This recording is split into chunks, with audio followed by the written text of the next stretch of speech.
There is so much confusion about the wish fulfilled. We say that all the time. We talk about fulfillment and the wish fulfilled all the time, but there still remains a lot of confusion as to what that really means. Like, what is the experience of it? What is the attainment of it? And how do you like maintain the attainment of it? What are the feelings of it? There's so much to unpack here. And so in this video, I'm going to make it very clear to you what the wish fulfilled is, what fulfillment in general really is, how you can attain it and maintain it, and just so there's no more confusion. So you're not just grasping at straws thinking you're manifesting wrong because you're just honestly unsure of what the wish fulfilled is. And before we get into it, my name is Genevieve, and on this channel we talk all about manifestation. I am a big law of assumption person, so most of what I talk about is law of assumption based, very Neville Goddard based, but I also talk about other things that I found to be very complementary of law of assumption, like releasing repressed emotions, somatic work, things like that, because a lot of the time what's happening with old stories is they're not leaving, or they're still bothering you because you've never really processed these old stories. So that is something I occasionally talk about. But today, obviously, we're talking about the wish fulfilled. But before I get more into that, there are links below for different ways that you can work with me. At the time of me publishing this, I have 2 courses that you can do. A 21-day master course in manifesting a specific person. That's a really in-depth course. Both my courses are very, very different from other courses. That's the biggest feedback I get from people who take the courses that I offer. They are much more in-depth, much more just integrative, and just have a deeper effect on people. So my SP course is the same way, in that it's gonna definitely ask you to go pretty deep. And if you don't want the SP course, then the self-concept course is up your alley. That's probably by far my most popular course. It really helps you just at the foundation of you, just to have a total reset. So at the moment, there are 2 courses that I have available. There will be a 3rd one that is already made, but it's not out yet, which is all about anxious attachment, that will really address that. So that'll be out just hopefully in a couple weeks in terms of where you can purchase it here. There's also a link to work with me one-on-one, to do a session, or to see my Instagram page where I have a lot of other content. And then there's also my ASMR page, but I don't really do so much anymore, but it's there.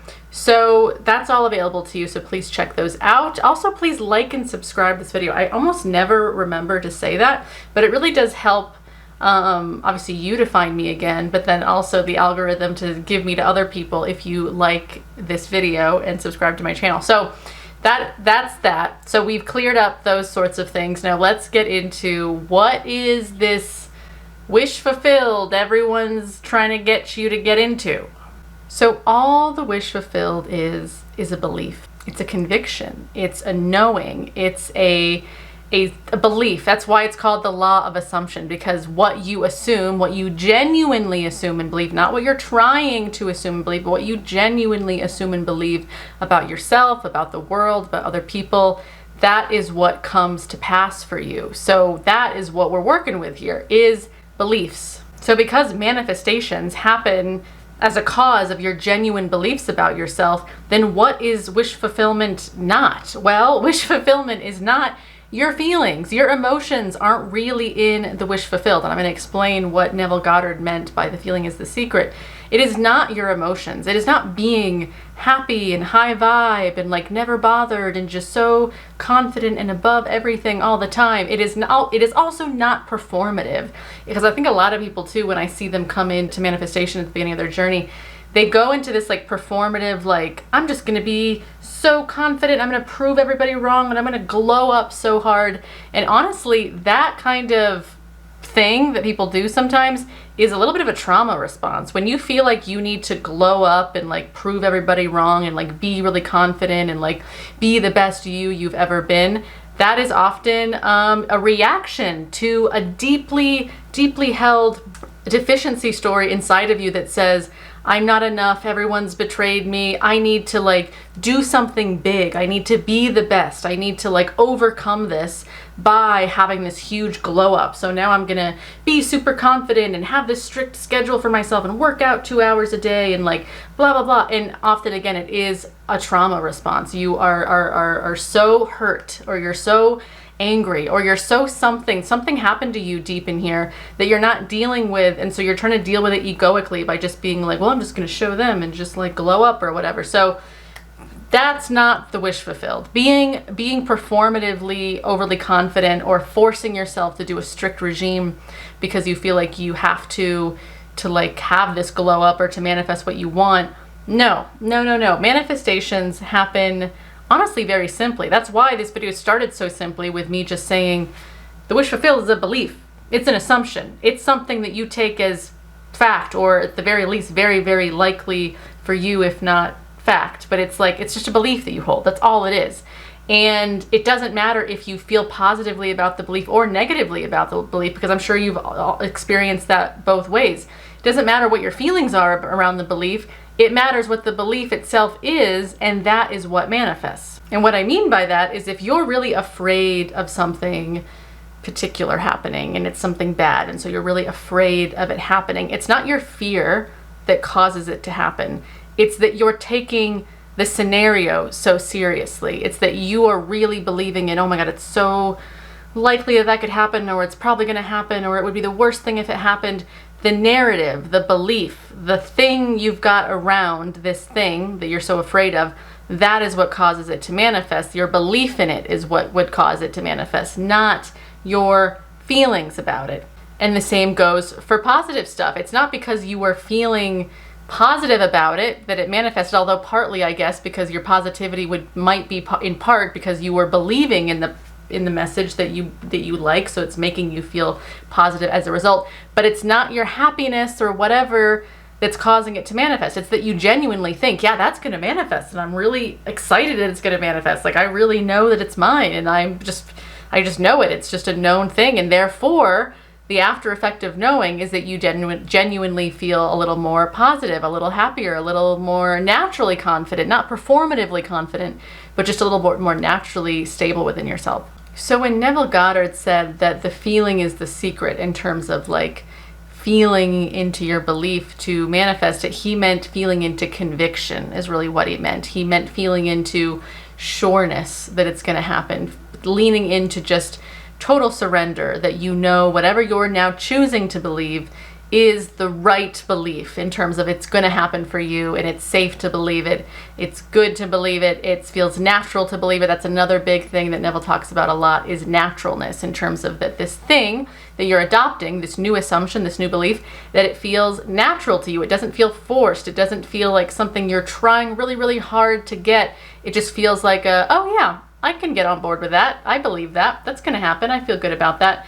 And you're not dependent on it, because often that forced feeling comes from dependency, where it feels like I need this to happen, and if it doesn't happen, I'm going to freak out. That's why when we need stuff to happen, it tends to not happen, because the real thing that's happening there, like the real belief that's happening there, is that I already don't have it. That's why I feel like I need it, because right now I feel like I don't have it. And I also feel right now in this moment that I feel bad about not having it. And that's what's causing the anxiety and this over dependency and this like anxious need for it to happen. It's because, yeah, in this moment, I don't have it. And that's why it's not manifesting. So now I want to break down this word fulfillment, because that's kind of a loaded word that to a lot of people implies like this elated, enlightened state where, again, you are just exalted from humanity and you are on the mountaintop. You are just in total, just godlike, glowing fulfillment. That's what comes to mind for a lot of people when they think of fulfillment. But I want you to think of fulfillment as simply fulfilling a promise. So the promise is whatever the belief is, whether the belief is a negative belief or a positive one. The belief is a promise. And fulfillment simply means that promise was given. That promise was fulfilled. It doesn't mean like some crazy, like you're going to be Buddha or Jesus, like vibing super high all the time. It simply means that whatever the belief is, whatever the promise is that you've made to yourself, you're going to fulfill that promise. Kind of like, you know, when you order a package off Amazon and the package is delivered, that means that the package was fulfilled because it was delivered to you. So the fulfillment happened, the delivery happened. So wish fulfillment really means, if you want to say it a different way, it really means assumptions coming into fruition.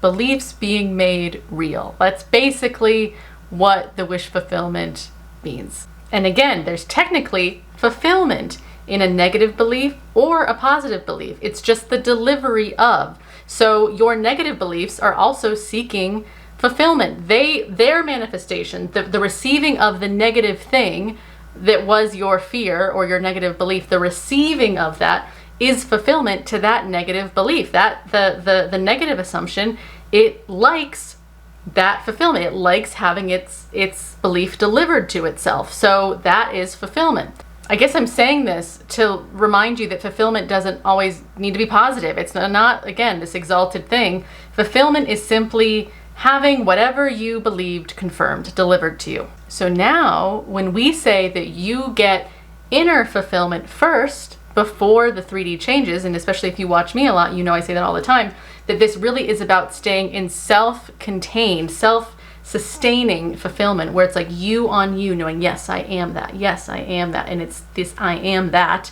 is whatever your chosen that is. But you are self-sustaining. You're not relying on the 3D to deliver it anymore. You are relying on your own feedback to yourself to continue to deliver it. You are moving from a paradigm that was before you discovered manifestation. You were in a way of relating to yourself in the world that was very external focus, very outside in focus, where it's like things are only real until a physical materialization comes, and then I'm fulfilled after that. And that's also a fallacy, because you've experienced probably like you have gotten what you wanted in the 3D before and it didn't fulfill you. So fulfillment is a very inside job, and we're really embracing that even more so in manifestation work, where we're deciding what we want to believe, what we want to have, what's true for us, and then we're remaining faithful to that in a self-sustaining way, not relying on the 3D to prove that it's true. We are practicing knowing that it's true simply because we are the operant power. We are the gods of our own reality, and whatever we say goes. So we are trusting ourselves, our own perceptions that we're choosing for ourselves, much, much more than we're choosing to rely on the 3D to prove to us that what we say is true, is fulfilled. So I hope that makes sense, that maintaining your wish fulfilled is really about the relationship you maintain with yourself, around supporting yourself, around your new chosen beliefs, your new chosen experience of yourself. Maintaining the wish fulfilled is not about being positive and high vibe all the time. This is why, if you watch me, you know that I don't really like law of attraction stuff that much, because it really makes people think that you've got to like feel good all the time to get what you want. And that has not been my experience, especially not with law of assumption. It's not my feelings that manifest. It is my beliefs in myself, and the way, again, that I support myself around my beliefs and what I think is really for me, the things I think are really achievable to me, the people I think are really attainable to me or that I feel close to. All of that is dictated by me, through me, for me, at me on me, all the time. And the same is true for you. So me maintaining my fulfillment doesn't mean, oh, I've got to find a way to stay positive every day. I've got to find a way to be super happy every day.